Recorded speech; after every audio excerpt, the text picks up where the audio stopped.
તો આ તરફ સમાચાર વડોદરાથી. વડોદરાની એમએસ યુનિવર્સિટીમાં વિદ્યાર્થીઓની સુરક્ષા રામ ભરોસે. યુનિવર્સિટીમાંથી ફિઝિકલ આઈ કાર્ડ ન આપતા બહારના લોકો કરે છે પ્રવેશ. ગેટ પર આઈ કાર્ડનું ચેકિંગ ન થતા બહારના લોકો સરળતાથી પ્રવેશ મેળવી લે છે અને સિક્યોરિટી પાછળ દર વર્ષે 4 કરોડ ખર્ચવા છતાં સુરક્ષાના નામે શૂન્ય. ફિઝિકલ આઈ કાર્ડ આપીને સુરક્ષા સુનિશ્ચિત કરવાની વિદ્યાર્થીઓની માંગ છે. તાત્કાલિક યુનિવર્સિટીમાં સુરક્ષા વધારવાની પણ આ જ ફેકલ્ટીના ડીનની માંગ ઉઠી છે. એન્ટ્રી લેવી જોઈએ દરેકની, કોણ આવે છે તપાસ રાખવી જોઈએ.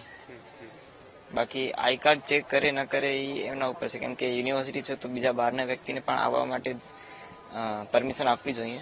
પણ અગર અસામાજિક તત્વો અહીંયા હેરાન પરેશાન કરતા હોય તો સિક્યુરિટી ગાર્ડને એન્ટ્રી લેવી જોઈએ, ચેકિંગ કરવી જોઈએ અને એવાને રોકવા જોઈએ. જોવા જઈએ તો યુનિવર્સિટીની ગરિમા લુખ્ખા તત્વો દ્વારા અને અસામાજિક તત્વો દ્વારા ફેકલ્ટીમાં ગુંડાગર્દી કરી અને બગાડવામાં આવી રહી છે. પરંતુ જયારે વાત કરીએ કે પ્રશાસનનો, આ જવાબદારી પ્રશાસનની છે, ના કે કોઈ વિદ્યાર્થીની. આ એક પ્રશાસનની એક જવાબદારી છે કે તેઓએ ફિઝિકલ એમને આઈ કાર્ડ આપવા જોઈએ, ફિઝિકલ આઈ કાર્ડ આપવા જોઈએ. કારણ કે અત્યારે જોવા જઈએ તો 2019 થી અત્યાર સુધીમાં જ્યારથી કોરોના આવ્યા પછી કોઈ પણ એમને ફિઝિકલ કાર્ડ આપવામાં આવ્યા નથી, જેના કારણે અત્યારે એ લોકો ઓનલાઈન આઈ કાર્ડ આપી રહ્યા છે. અને ઓનલાઈન આઈ કાર્ડની અંદર જયારે વાત કરીએ તો સોશિયલ મીડિયા એટલું આગળ વધી ગયું છે કે એમાં કોઈ પણ વ્યક્તિ પોતાનું નામ એડિટ કરી અને ફોટો એડ કરીને ફેકલ્ટીમાં ફરી શકે છે, જો કદાચ આઈ કાર્ડ ચેક કરે તો.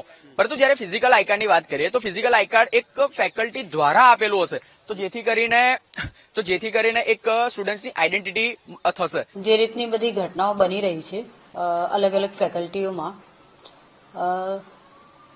એના આધારે તો આપણને એ લાગે છે કે સૌથી પહેલા સિક્યુરિટીની જરૂર છે યુનિવર્સિટીમાં, અલગ અલગ ફેકલ્ટીઓમાં.